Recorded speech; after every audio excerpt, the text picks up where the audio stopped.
It took Rainbow Dash a moment to remember to turn off the lightning. Sorry, she said gently as the sparks fizzled out. She smiled hugely. The deer for a moment said nothing. One of them, with scarlet eyes, stepped forward. Her body was covered in writing. Words made from layers of strange. Welcome, ponies. Welcome to Shimmerwood, she said. She was the one who had spoken before.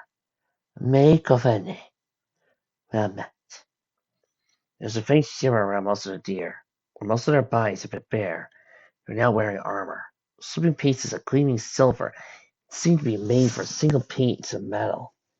The chaperons wrapped as helmets around their heads, keeping the case cut into them, allowing room for both ears and antlers. Two forward-pointing crests made of clear crystal adorned their chaperons. It's rare to look, so you could see lines of crystal around the fleshers, trails and greaves as well. I am Ines, of the periphery, the female deer said. Her body remained unarmored. The nose and antlers were particularly large and broad. Your coming has been much anticipated. It has? Verity asked, sounding very meek. Ines nodded, wishes to speak with you. We have been told to bring you to her. Actually, we're in a bit of a hurry, Applejack began. We gotta get going.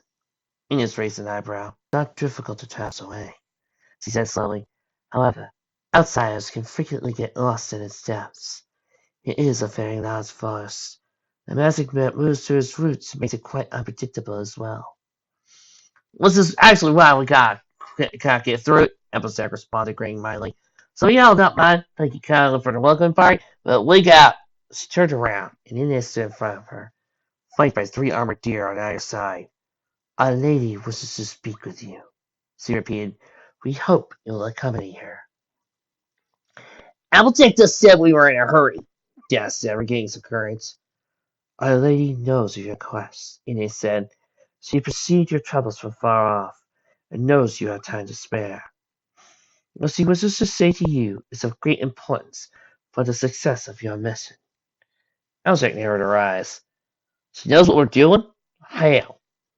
Our lady has great powers of sight. Then she knows we can't afford any delays, Rarity said. This is no delays, Ines assured her.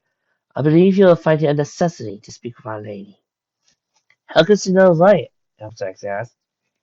It is her gift to know. Come, the scarlet-eyed dove said. You do waste time the more you deliberate. The three ponies looked at each other for a moment, uncertainty in each one's eyes. What were they getting into here? Yet, Ines speaking with her lady could prove vital, and that lady clearly had knowledge of their journey. I suppose we could, Verity began. Wonderful, Ines said with a nod. Although, please relieve our guests of their burdens. One of the armored deer beside her, a buck with golden eyes, stepped forward. Like orange shimmer enveloped both his antlers. Instantly, every buckle on all three ponies' saddlebags, and every strap on Applejack's armor came undone. The mass of leather and canvas and velvet floated into the air, where it all fast. Hi! Applejack cried. Our stuff! It has been sent ahead of you, Ines informed her. The reserve pony grimaced in annoyance, her head now bare. Can at least have a high bank? Ina's antlers shimmered. Applejack's reappeared on her head. Blanks, she said. Ines took a step forward and advanced. Come. Her voice came from behind him. He turned and saw her standing deeper into the forest. Three of the deer surrounding them also advanced and disappeared beside Ines. Looking back, Rainbow Dash saw the other four take positions behind them. The deer in front began walking, as did the deer behind them. Caught up in the impromptu procession, Applejack, Rarity, and Rainbow Dash had no other option but to move as well, walking side by side between the two groups of deer. Their pace was steady, a gentle trot. Sunlight in the golden fields drifted away behind him, and soon all trails amidst the trees of Shimmerwood. Eat, Rainbow Dash hissed under her breath. They've been walking for a little while now. Just great. Now we're stuck with the deer. What's wrong with that, Dash? Besides, they're rather rude, insisted the cost. Rarity asked her. Scabu Plagueis grimaced. Deer are weird. They spend all their time in the forest. No point ever sees them, except when they do show up. They're always talking in riddles, giving out advice, and using magic. They're straight up, and they always try to confuse you. Have you ever met Thea before? Rarity asked.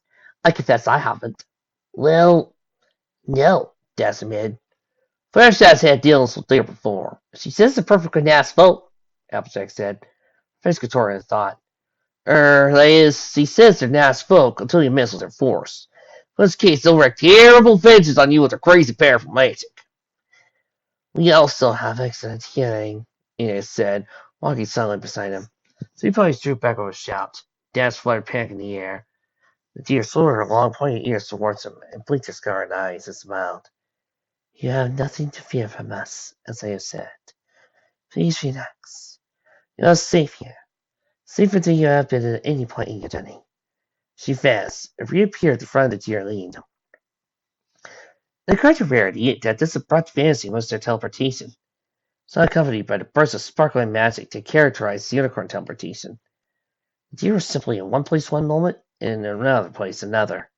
How elegant, she thought, may reflect on her own inability to teleport. The thing that started this whole great journey. Death scowled. Deer, she said firmly, are weird. My friends, while not inclined to use such language, could not help but agree with the main thrust of her assessment. The deer were truly an ancient folk, thousands of years before ponies could write or speak. The various deer species have filled much of the world with civilization, foregoing great kingdoms and building magnificent cities of crystals and precious gems. A shared culture fueled by strange and powerful magics. Unlike ponydom, where complex magical skill was restricted to unicorns, every deer could use magic. Moreover, the average deer was far more powerful than the average unicorn. Their pair of many teamed antlers able to channel and conduct more magical energy than the unicorn's single horn. Because of this, they left many technological advances behind, save their unparalleled ability to see crystal and gemstone. Their cultural achievements were great, however. The deer folks' languages have formed the foundations of many modern languages, not just in Equestria but across the world. Much of common law and accepted interspecies customs have been laid down by first deer folk. Their artistic achievements were magnificent, and ancient deer art and sculpture were all renowned for elegance. Deer also invented the performing arts, with particular love for theater. Just last month, Verdi attended an opera based on ancient deer tragedy Servegius Rex. You take it together, these were but echoes of the past. Fate was at that. There was much about the ancient deer that most ponies did not know, due largely to the one thing every pony did know about them. One day, for reasons no pony fully understood, the deer had gone to war with each other. It had been a terrible conflict, spreading across the earth, lasting decade after decade, releasing ever more powerful destructive magic. When it was over, the whole world had lain in ruins. Most of the deer had wiped themselves out. Those who had survived the world's forests. In this age, they were rarely seen. Rarely supposed she could consider herself lucky. There were rumored to be deer in the everfree forest, but nothing like the organized, armored-wearing whitetails that now escorted them. Charlie Sparkle would probably be very jealous when she found out. As a student of magic, she was naturally interested in the deer and their particular spells. She would give months to quest a substantial deer population, deploying to practical magical knowledge. All Rarity wanted for now was to hear what this lady of theirs had to say. She knew that was the reason she had insisted on going to Simmerwood, though she could not say how she knew. I do reckon we should have come in here, Alzak whispered. Yeah, and whose idea was that? I am sorry, everybody, Rarity said, but I think this may work out for the best. You heard what the girl said. Our lady has some information for us. Maybe she wants to help us. She could have helped us fine by letting us leave, letting Rainbow go over her forest. Well, just don't go back now, the unicorn reminded him. I'll at least see what she has to say. They moved deeper and deeper into the forest. The sun through the trees began to grow fainter, the surrounding space darker and quieter. It grew harder to see for a while. Inez and her armored companions fading into the gloom just a few feet ahead. The light from above grew dimmer. Glancing out to the side, Dash swore she saw eyes gleaming in the darkness, moving easily through the gloom of the trees. Then, the scene began to grow easier.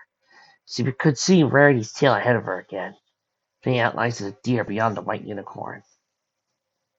She looked up and her eyes widened. The sunlight hadn't come back to the canopy. In fact, the sunlight was completely gone. The canopy, a solid black ceiling hundreds of feet overhead. The light was lit and tinged her vision and came from thousands of tiny points of light, glowing pinpricks hanging in the air between the highest branches of the trees. They bathed the forest's empty space in a warm golden glow. "Wow," she whispered. Albus and Rarity looked up as she spoke, just as amazed as she. Further and further they traveled, the constant golden light, deep shadows, restoring their sense of passage of time. When Applejack looked up, could she see walkways strung between thick branches of the canopy. Glancing to her right, she was compelled to crane her neck further. Deep into the trees, a great twisting shape of dagger-point-like crystal hung down from the two strong branches. Its sheer surfaces dull gold in the twinkling light.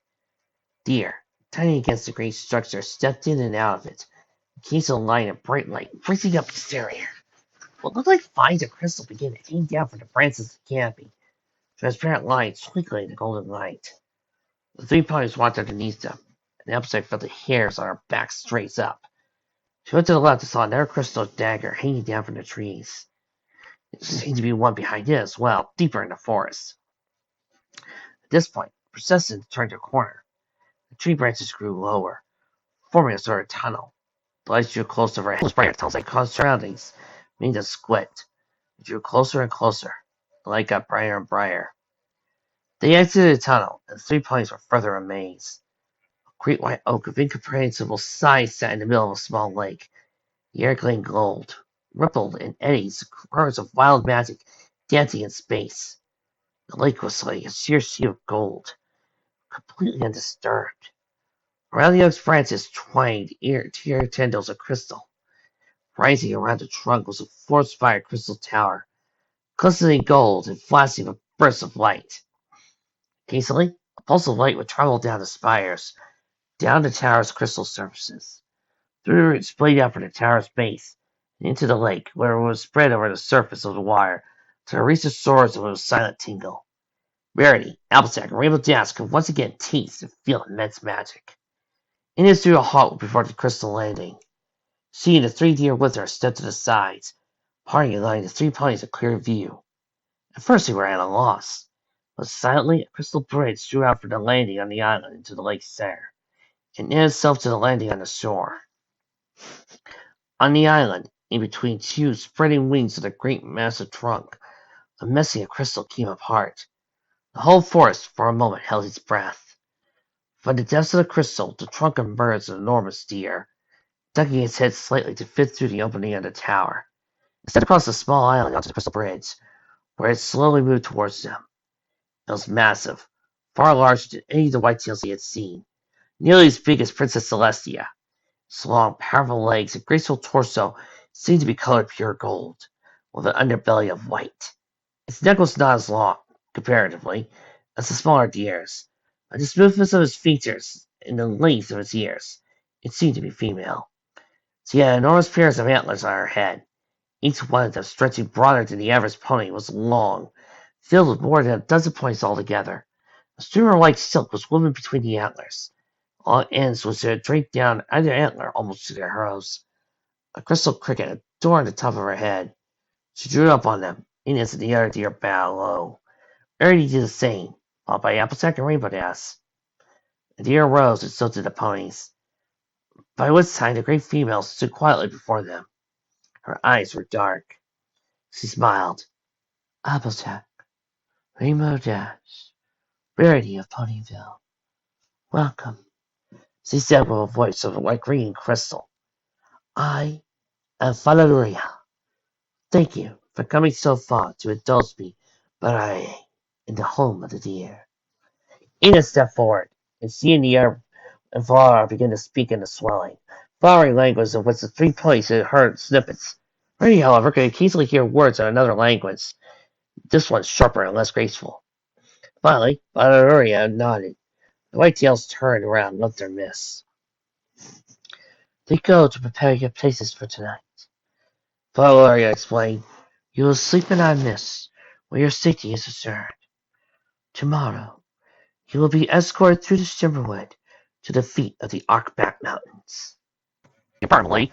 Well, we're all grateful for your offer to put us up for tonight. We gotta get back to the Arkback Mountains as soon as possible. Our friends left depends on it. Twilight Sparkle, you mean? Lothorian said. The Dream Pony's eyes bulged. I know well your quest, Applejack. I have been watching you afar for some time now, and I know what you seek. I also know you'll be able to spend the night here, free from worry, including from worry for your friend. How? Rainbow Dash asked. How can you know? Because it is within my power to know, she said, stepping closer to them. Rarity asked. Horn was tingling fiercely with all the power in the air. It is a magic gifted to me, perhaps to me alone, Gloria said. As you may surmise from my stature, I am not a full white-tailed deer. Half my blood is red deer, and it was told of the ancient talent of that race to see things far off, both in space. When I fix my gaze, I can see anything I choose across the world. Further, I can look into the past as well as into the future, but I am also one half white-tail, and it's their special gift to always detect the truth in things, no matter how hidden it may be. She took another step until she was right before them. Just as these two deer species combine to make me, so too do their magical talents combine in my spirit. The red deer's long gaze and the white tail's detecting the truth unite to grant me near perfect sight of the future. Reddy had the composure to keep her jaw from dropping. The claim Lothorian had made was outlandish, particularly to a friend of Twilight Sparkles. The latter unicorn's meticulous empirical approach to magic ruled out the existence of the many more superstitious traditions in Equestria. Fortune telling, perhaps most of all. It seemed that every 2 or 3 weeks Twilight would read or hear about something or cause her to repeat her insistent lecture that prophecy and foresight were impossible. At any point he claimed to practice them was either a liar or a lunatic. Yet the golden hind standing before them seemed to be neither. Valoria lowered her head. As she drew closer, the 3 ponies noticed her eyes were not so dark as they had thought. Hundreds of tiny stars twinkled in the black orbs, making each one a small slice of the night sky.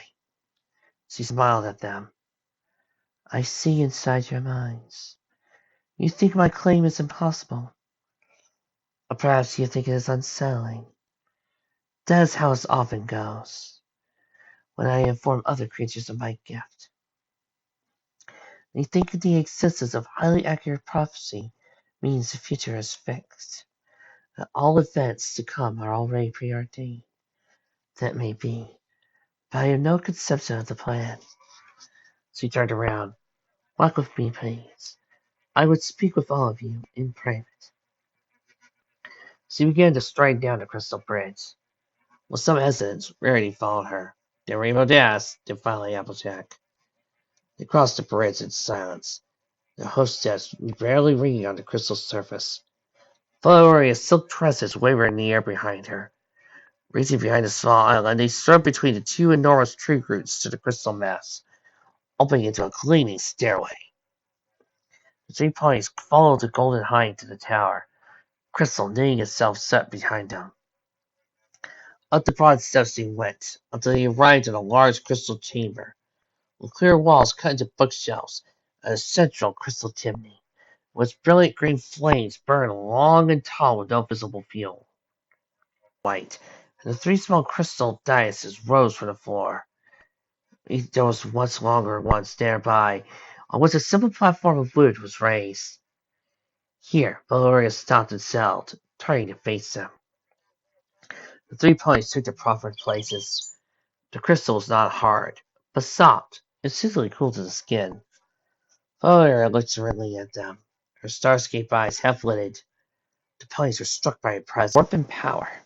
It was a little like being with your Princess Celestia. Birdie at last spoke.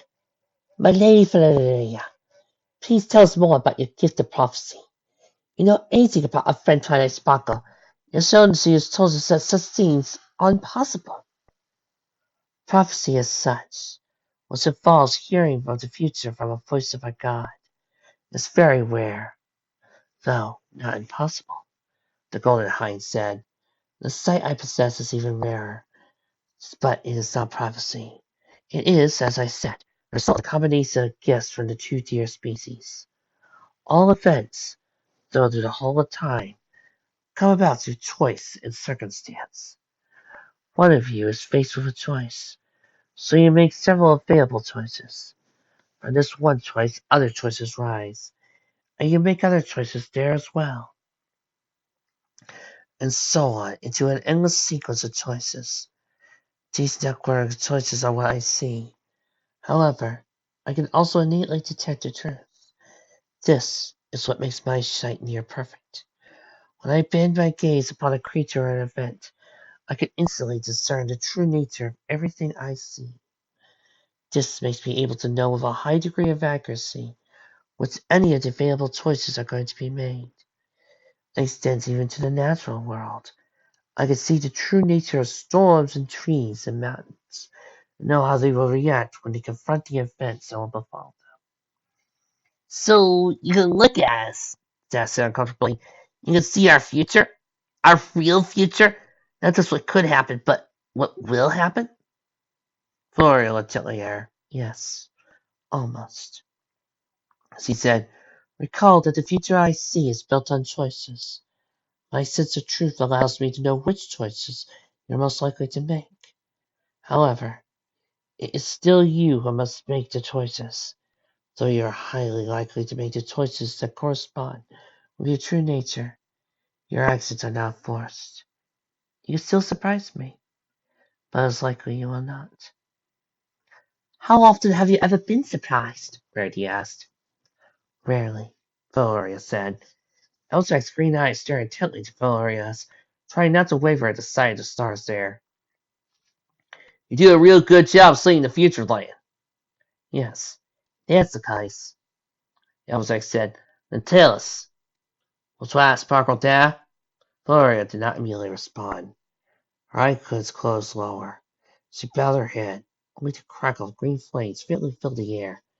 Rarity gave Applejack a nervous glance, while her served pony stared hard at the Golden Hind. She finally raised her head.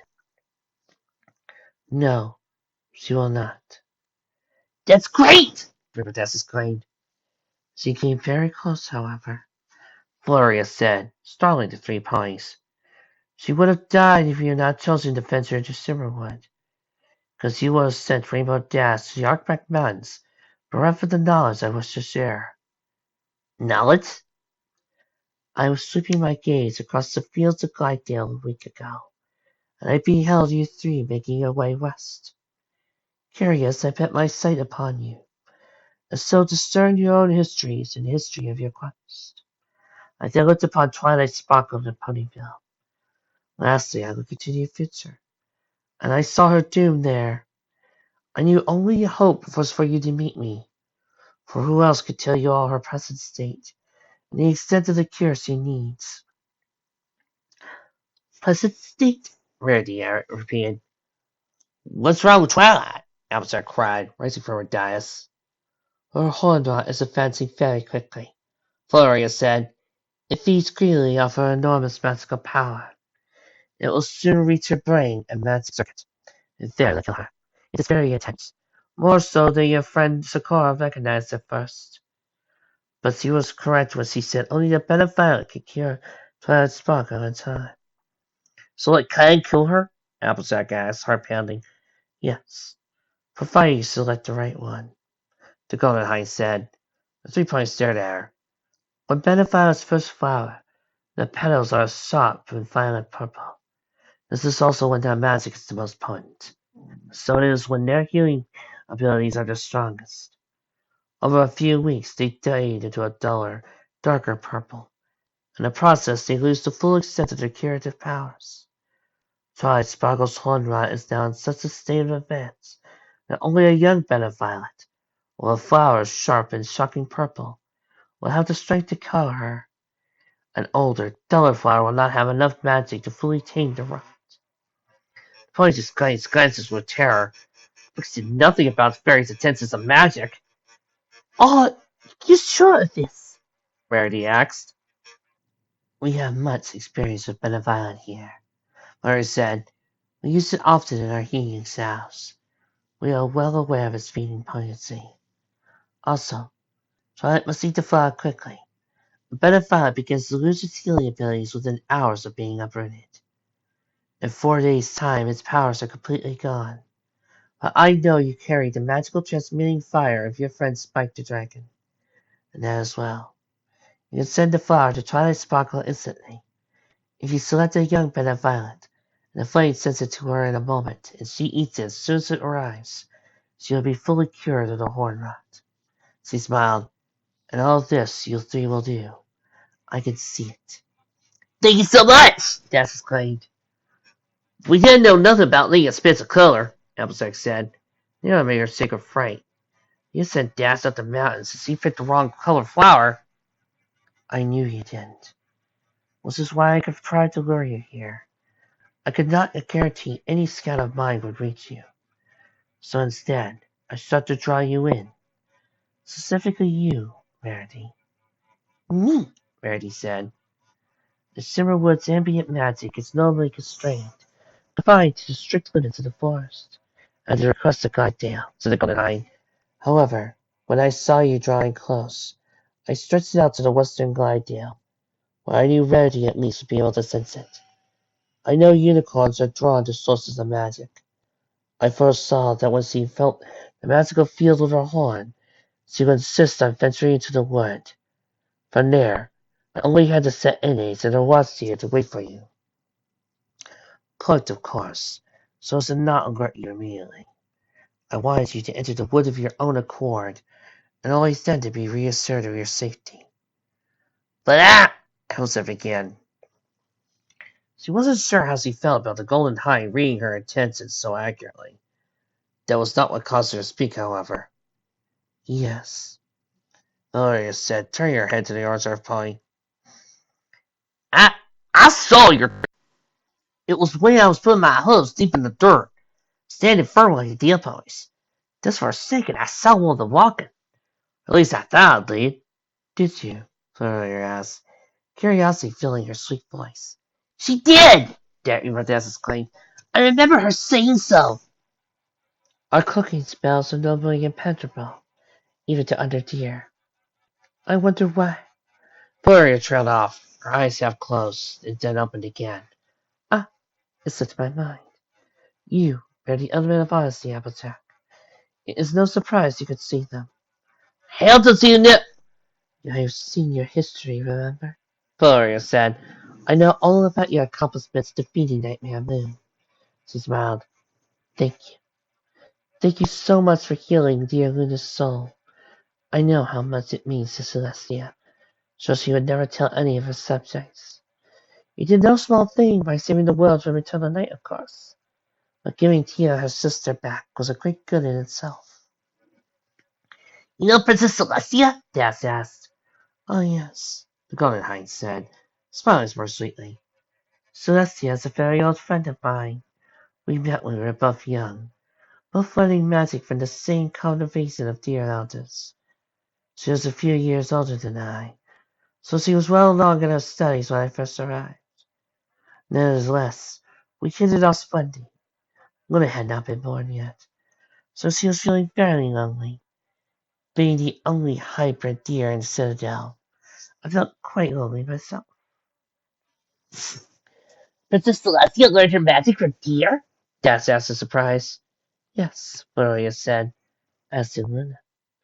You must realize that when Celestia and Luna were young, unicorn magic was not systemized. It was still wild and chaotic. Deer had the most complex and structural magical system in the world at the time. So the elders took it upon themselves to train two new goddesses in the use of their power. Except for raising the sun and moon, of course. They had always done that instinctively. Her Starscape eyes looked down. When you return to Equestria, could you please pass on my best wishes to Celestia? It's been so long since I've seen her, and I do miss her terribly. Sir will, my lady, Elvick said. However, I'm still mighty keen to hear about the elements of harmony. Of course. Flurry replied. The elements of harmony are older than them. The deer folk knew of them long ago. Those creatures closely aligned with the element of honesty have in the past been gifted, I suppose, by the young, blessed with special magic. Since you are the living representative of the element of honesty, it's expected that you would inherit its gift, Applejack. You have all the same skills the white deer have. You can detect truth no matter how thoroughly it is hidden. This also means you can see through my illusion. My, Applejack said, feeling shocked. She glanced at the floor, feeling simple and small. But I'm no pony special. I'm just a hard-working farmer. I never feel with magic. Oh no, Flurry asked. Have you not noticed your skill at identifying falsehood? How easy it is for you to tell when some creature tells a lie. Well, Applejack thought, so you could always tell when Applebone was lying.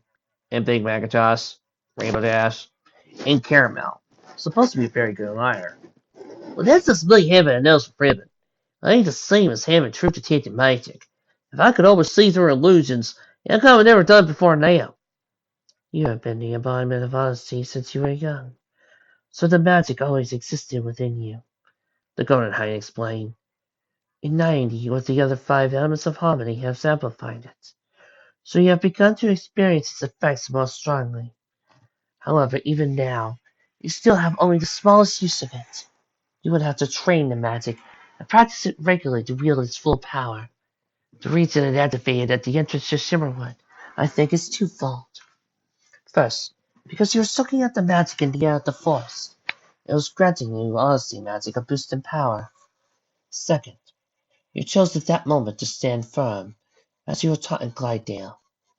Standing firm is the most concentrated form of earth-putting magic. That is when the magic in you flows most strongly.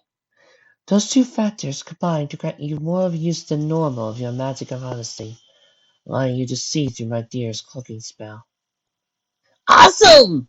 Dash exclaimed, rising to her host.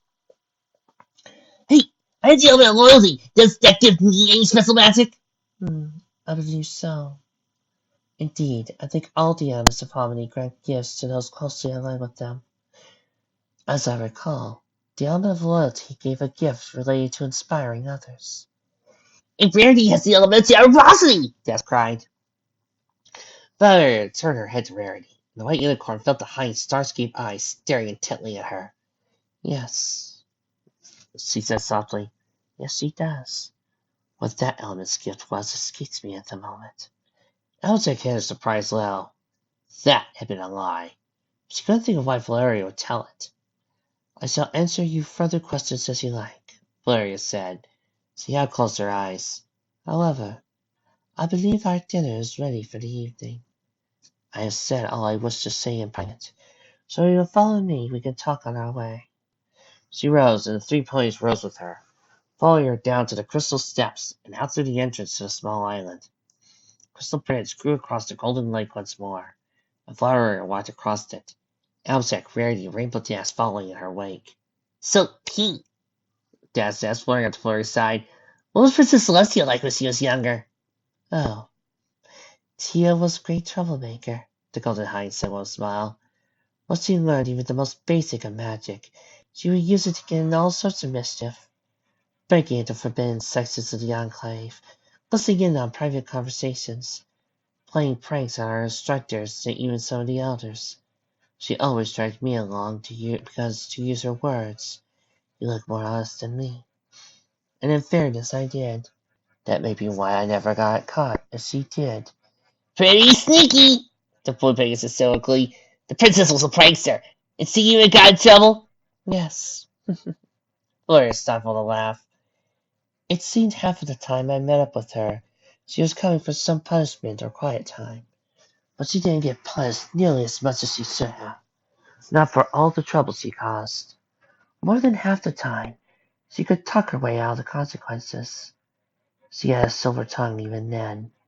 Of course, it helped that nothing she ever did was mean-spirited or cruel.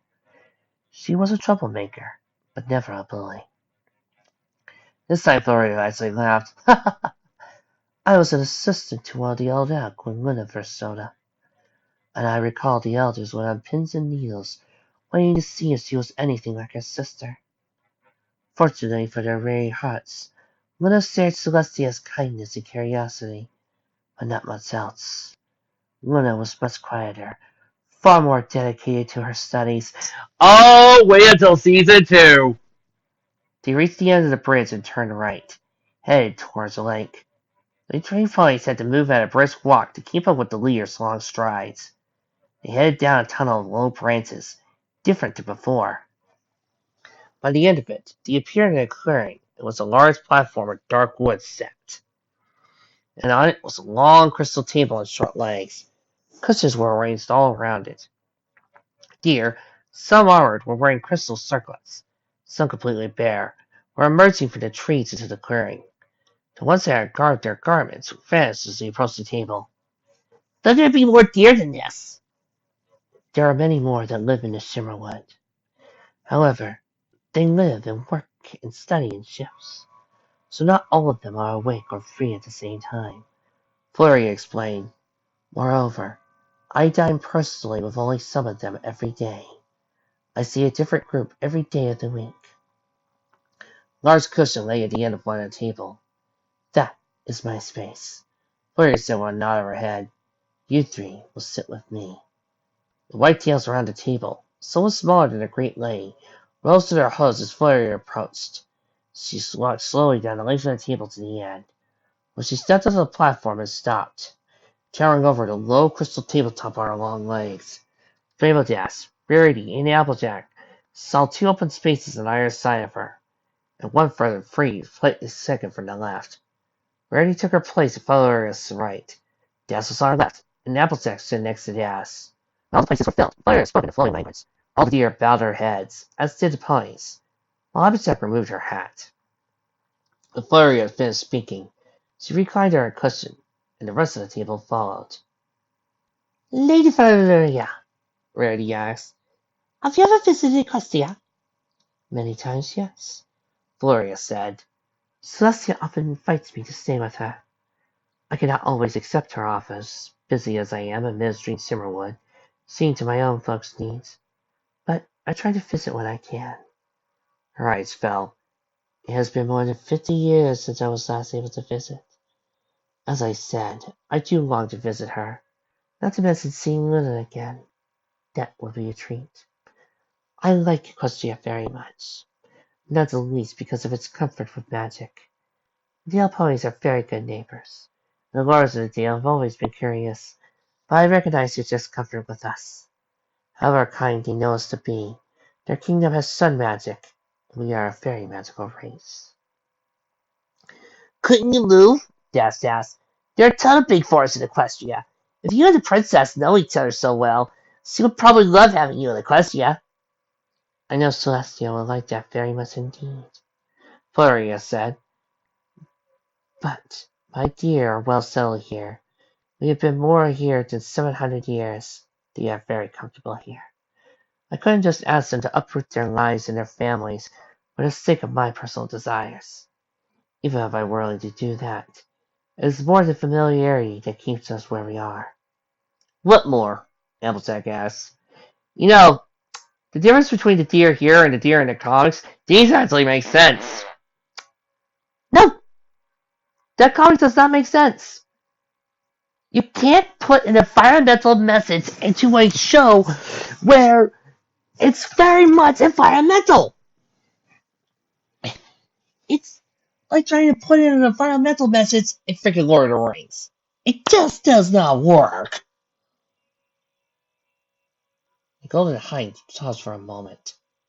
The elements beyond the Outback. What's our magic keeps at bay. The Shimmerwood serves as a bulwark against such things. I would not prefer to speak of them, she said, gently, seeing Dash ready to talk. At that moment their places simmered. Crystal plates appeared, filled with noodles covered in a light green sauce. The plates were garnished with, of all things, pansies. The deer gathered around the table quickly and began to eat, using their magic to twirl the noodles to manageable bites. Reddy was about to join them, but saw her friends staring helplessly at their plates. My lady, she said to Floria, my friends have no magic which to eat. Forgive me, Floria said. I should not have forgotten. Her antlers shimmered white, and a pair of forks with white silk straps looped around them appeared in each of the magical Molly's place. Alzek and Rainbow Dash stuck their hose through the white straps, lied to lift their forks and swirl their noodles. Rarity, satisfied, took a bite of her own pasta, and impressed his slightly tangy taste, but not disagreeable. Warren Nan folded the crystal baskets down the table, and Rainbow Dash happily availed herself to delicious flatbread. Milady, Alzek said, there's one other time it seemed like I was seeing through an illusion. It was also on our journey, right at the start. Oh, Golden Hind said, I started following you just in Glidedale, but I did look back on your earlier escapades. Our eyelids closed for a moment, then opened. It would be at a cave in the mountains, correct? Oh yeah! Dad said, thumping her over the table. When we heard that singing, I couldn't stop listening to it. It was so beautiful. Rarity couldn't stop either. It was had to drag us out. About the midst to get off the cave, Dwight Unicorn added. So very beautiful when I first had it. Out of the cave to collapsed. It was horrible. Yes, that was another use of your magic for the element of honesty, Floria said. The extreme stress of the moment helped trigger it. You stood firm without meaning to. Your hopes were dug into the earth, and you were firm on purpose. That helped challenge the magic. As to what was singing, she thought for a moment. Perhaps it was a siren, but they don't typically dwell in caves. I know that of old Balrogs can enchant their voices to bewitch listeners, but not only the originals, the ones created by Lord Kakarot himself. Have you remembered any more about the element of loyalty? Or so the other elements of harmony? I would need to consult my tests on the matter, said Floria. Translation, see assuming this for the sequel. I think by morning when you set out if you like. Dinner count, Elbsec said. You know real good to still us everything you have. Not to make you put us up for the night. After all your hard journey across Glidedale, I knew you would accept the hospitality, Floria said. I wanted you to sleep safely for one more night before you reach the Arkback Mountains. My lady, Inez said, pausing between bites of noodles, now that our guests have enjoyed themselves, perhaps you could regale us with your journey to that scene. Now that you have arrived, Floria said, I think it would be best if they told it themselves. The 3 ponies needed little persuading. Applesack taking the lead, did lots of the story of their journey. Rarity and Rainbow Dash adding their own observations. Dash took over the bulk of the narrative when the subject of Pronghorns raised his head. Even Rarity and Applejack listened with wonder to the Sky Blue Pegasus' account of the dreaming. I have wandered in dreaming before, Floria said, as with most of my dear. For you to have navigated so skillfully without complex magic is a feat. I had a lot of help, Dash admitted. This surprised her friends. Dash would not before miss a chance to boast. I learned to listen to the guidance of the ones with me. I should think it's an important lesson in mastering control of lightning, Flurry said. The place were empty, and a shimmer of magic advanced. Flurry stood, and the other deer stood as well. The hour grows late, though perhaps you ponies cannot tell. I must return to my tower to check the Silverwood's boundaries, and I would see you get a good night's sleep before your journey tomorrow. Inez, if you would show them to the prepared places.